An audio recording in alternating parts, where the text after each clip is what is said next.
कि देश को आजाद कराने के लिए, अंग्रेजों को इस देश से भगाने के लिए महात्मा गांधी जी को, कस्तूरबा गांधी को छोड़ने की जरूरत नहीं पड़ी। छोड़नी पड़ी क्या? कस्तूरबा गांधी को साथ लेकर चलते थे ना। और एक आज के प्रधानमंत्री हैं, कहते हैं कि हमको देश की सेवा करने के लिए पत्नी छोड़ना पड़ा। हाय रे बेईमानी।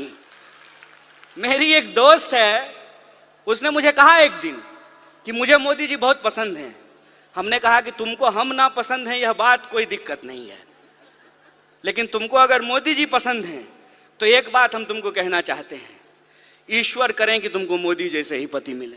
जो महिलाएं ये कह रही थी कि बृजभूषण जी ने कुछ नहीं किया, रह पाएंगी बृजभूषण के साथ? जीवन बिता पाएंगी उसके साथ? अमेरिका कहता है ना कि हम दुनिया का सबसे मॉडर्न देश हैं, मॉडर्निटी का ठेकेदार हैं। अमेरिका में आज तक कोई महिला राष्ट्रपति नहीं बन पाई है, और हमारे यहां महिला राष्ट्रपति बनी, और उसी आधार पे भाजपा को कहने का यह हक मिला कि हम एक आदिवासी को राष्ट्रपति बना रहे हैं। कि एक आदिवासी को अगर इस देश का राष्ट्रपति बनाया गया है, तो मणिपुर में जब अत्याचार हो रहा था तो माननीय राष्ट्रपति ने अपने मुंह पे क्यों चुप्पी साध रखी है? कि नेताजी आने वाले हैं तो 4 महिला को बुला करके वंदे मातरम गवा देते हैं। हम गुलदस्ता नहीं हैं कि भीड़ में जो है आप आगे में 4 लोगों को बिठा करके हमको सजा दीजिएगा। हम तेज पत्ता हैं कि बिरयानी में ऊपर से डाल दीजिएगा और जब खाने लगेगा तो निकाल दीजिएगा। सारी जो एंकर हैं वो टीवी पे क्या कर रही हैं? वो कह रही हैं कि मणिपुर पे आप बोल रहे हैं, राजस्थान पे नहीं बोल रहे हैं। अरे राजस्थान क्या, दुनिया के किसी कोने में अगर महिलाओं के ऊपर कोई अत्याचार होगा तो बिना किसी राजनीतिक लाग लपेट के उसके ऊपर सवाल खड़ा करेंगे, उसके खिलाफ बोलेंगे, यह हमारा हक है।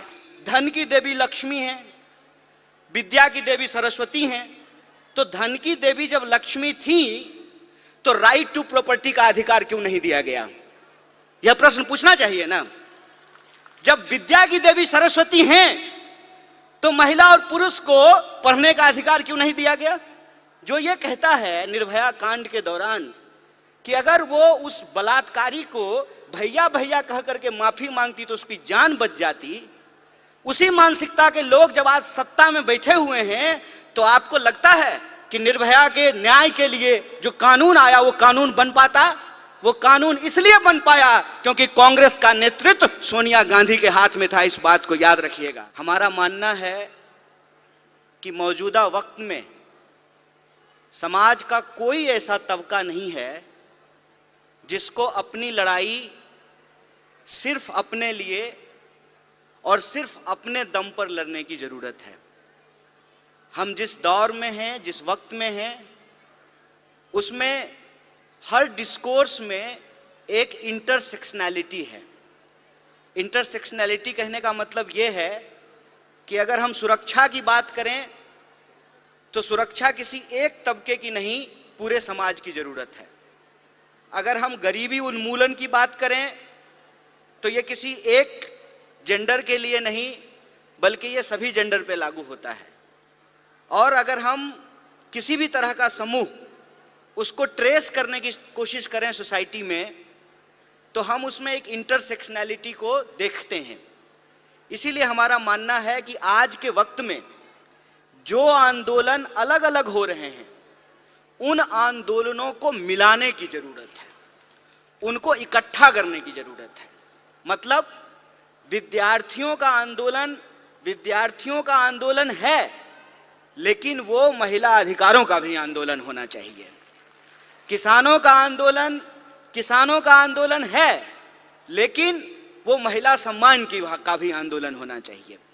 इस देश में चाहे आदिवासी आंदोलन हो, दलित आंदोलन हो, विद्यार्थी आंदोलन हो, किसान आंदोलन हो, मजदूर आंदोलन हो, किसी भी राजनीतिक दल के जितने भी फ्रंट हैं, जैसे अगर हम अपनी पार्टी भारतीय राष्ट्रीय कांग्रेस की बात करें तो हमारा विद्यार्थियों का फ्रंट है एनएसयूआई, नौजवानों का फ्रंट है यूथ कांग्रेस, महिलाओं का फ्रंट है महिला कांग्रेस, किसानों का फ्रंट है किसान कांग्रेस। हमारा मानना है कि इन सारे फ्रंट को एक साथ मिल करके, एकजुट होकर के ऐसे काम करना चाहिए जैसे लोकतंत्र के 4 स्तंभ होते हैं, हम सबको एक एक स्तंभ के रूप में काम करना चाहिए, मिलकर के काम करना चाहिए। इसीलिए आज जब मैं आपके बीच यहाँ मौजूद हूँ तो भाषण देने के लिए नहीं आया हूँ। हम आपकी हर कार्रवाई में कंधे से कंधे मिला करके दोनों फ्रंटल जो है मिल करके काम करें, और जो देश के सामने चुनौतियां हैं जिसके बारे में हमारे राष्ट्रीय अध्यक्ष ने भी बताया, महिला कांग्रेस की राष्ट्रीय अध्यक्ष नेताजी ने भी बताया, हमारे ट्रेनिंग प्रोग्राम के सचिन जी ने भी बताया, जो भी स्पीकर आ रहे हैं जो हमको मौजूदा समय में चुनौतियों के बारे में बता रहे हैं, इन चुनौतियों में हमको मिलकर के काम करने की जरूरत है। और हम अपनी पार्टी के भीतर, संगठन के भीतर एक ऐसा माहौल पैदा करें कि समाज के हर तबके के लोग बड़ी सहजता से हमसे जुड़ सकें, हमारे बीच आ सकें। क्योंकि अगर हम विद्यार्थी आंदोलन की बात करें तो जो महिलाएं हैं, जो लड़कियां हैं, वो आधी आबादी है। और अगर हम अपनी मीटिंगों में, अपने संगठन की संरचना में, अपने प्रोग्रामों में अगर उनको प्रॉपर जगह नहीं देंगे, उनके लिए कंफर्टेबल माहौल नहीं पैदा करेंगे, ऐसा पॉलिटिकल कल्चर नहीं बनाएंगे कि वो सहम जाएं, वो आगे ना आए, इसका मतलब विद्यार्थी होने के नाते, विद्यार्थियों का संगठन चलाने के नाते हम समाज की जो आधी आबादी है उसको इग्नोर कर रहे हैं। इसीलिए मैं जब आपसे बात कर रहा हूं तो आपसे ये आग्रह कर रहा हूं कि आपके यहाँ जो विद्यार्थी हैं, जो आपके संगठन से जुड़े हुए हैं, आप उनको हमसे जोड़िए और हम उनके साथ काम करके इस देश में नए तरीके का स्टूडेंट मूवमेंट खड़ा करने का काम करेंगे, विद्यार्थियों के एक तबके को आगे बढ़ाने का काम करेंगे। जैसा कि आप सब लोग जानते हैं कि अभी हमारी पार्टी का एक कार्यक्रम आया है कि कैसे नौजवान यूथ जो विमेन लीडर है उसको नर्चर किया जाए। उसके लिए इंदिरा फेलोशिप की शुरुआत की गई है। हमको लगता है कि अलग अलग तरह का जो हमारा फ्रंट है, उस फ्रंट को आपस में मिल करके, एकजुट होकर के काम करना चाहिए और इस एकता को हम आगे बढ़ा सकें, उस कंफर्टेबल माहौल को हम लोग तैयार कर सकें जहां महिलाएं राजनीतिक कार्यक्रमों में आने से घबराएं नहीं, उनको डर ना लगे, ऐसा पॉलिटिकल कल्चर हमको एस्टेब्लिश करना चाहिए। क्योंकि सवाल आज हमारे सामने एक बहुत ही गंभीर है। गंभीर सवाल यह है कि आपको कुछ चीजों को बड़ी बारीकी से देखने और समझने की जरूरत है। ऐसा नहीं है कि हमारे देश में महिला प्रधानमंत्री नहीं हुई, हमारे देश में महिला राष्ट्रपति नहीं हुई, हमारे देश में लोकसभा की स्पीकर नहीं हुई, गवर्नर नहीं हुई, मेयर नहीं हुई, चीफ मिनिस्टर नहीं हुई, ऐसा नहीं है। तो एक तरफ महिलाओं को प्रतिनिधित्व भी मिला, लेकिन दूसरी तरफ आज की अगर हम बात करें तो महिला अपराधों की संख्या में भी बढ़ोतरी हुई है। इस अंतर विरोध को हमको समझना पड़ेगा। ऐसा कैसे हो रहा है? ऐसा अगर इस देश के इतिहास को हम बारीकी से देखेंगे तो हमको समझ में आएगा। जैसा कि हमारे राष्ट्रीय अध्यक्ष ने कहा कि जो अपने आप को विकसित देश कहते हैं, उन विकसित देशों में भी महिलाओं और पुरुषों को बराबरी के वोट के अधिकार नहीं मिले थे।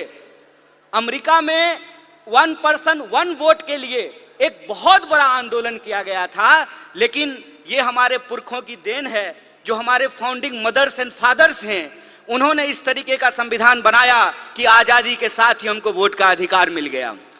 आप लोगों को यह बात जाननी चाहिए कि हम नाम तो लेते हैं डॉक्टर बाबा साहब भीमराव अंबेडकर का, उनका योगदान है इस देश के संविधान को बनाने में, लेकिन अगर आप संविधान सभा को देखेंगे तो 15 महिलाएं भी उस संविधान सभा की सदस्य थी, जिन्होंने अपने विचार रखने, अपने सलाह दिए, जिससे यह संविधान बनकर के तैयार हुआ।